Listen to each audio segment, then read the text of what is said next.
Let's talk about the deepest spot on the team, and that's D line. I mean, exceptionally deep defensive line. Mhm. I have 11 D linemen on my 53. Do you remember what you had as far as your 53? How many D linemen? I believe I had 10 originally. I I think that I'm still right around that number. I had Jordan Willis not making it, and Kerry Hyder was on. I think that's one of those positions that's going to be interesting to see how that plays out, because Willis and Hyder, there's not a lot of difference between those two. Willis gives you a little bit more on the special team side than you don't get any of that from Hyder. So I think that might be what separates those two. But I really like that group. That's Alex Barrett is probably not going to make it, but he He's shows that he good. can. Yeah. Yeah. I mean, He looks good, doesn't he? I mean, they're using him as a tackle. yeah, this is a group that can go, 12 deep really easily if they could.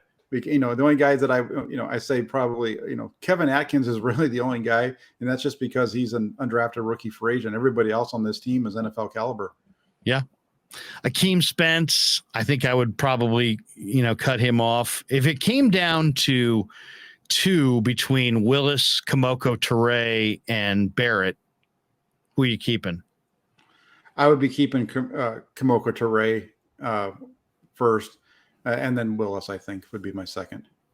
What do you like more about Toure than Willis? Because Willis definitely he's a bigger bodied guy than he was at K-State. I mean, at K-State, he ran in the 4.5s, and now he's maybe lost a little bit of that speed, but he's definitely he's put on 10 pounds. I mean, he looks almost like a combo tackle end.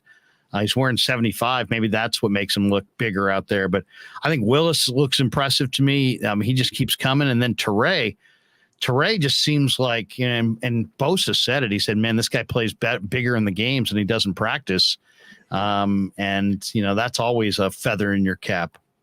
Yeah, the thing with Toure, and I think partly why he shows that way, is because they're able to tackle in the games, and he's just so good against the run. Against Green Bay, he made a number of stops at or behind the line of scrimmage.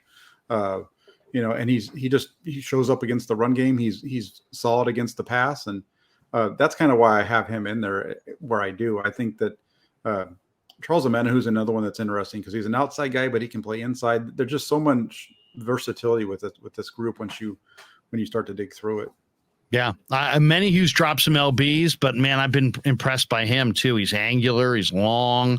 It's like they really love that kind of bigger version of a defensive end, like Drake Jackson, like a Manyhu, like Arden Key last year, so they can play games up inside and stunt guys and line them up at tackle and stun them outside, line them up at end and stun them inside and let them take on a guard.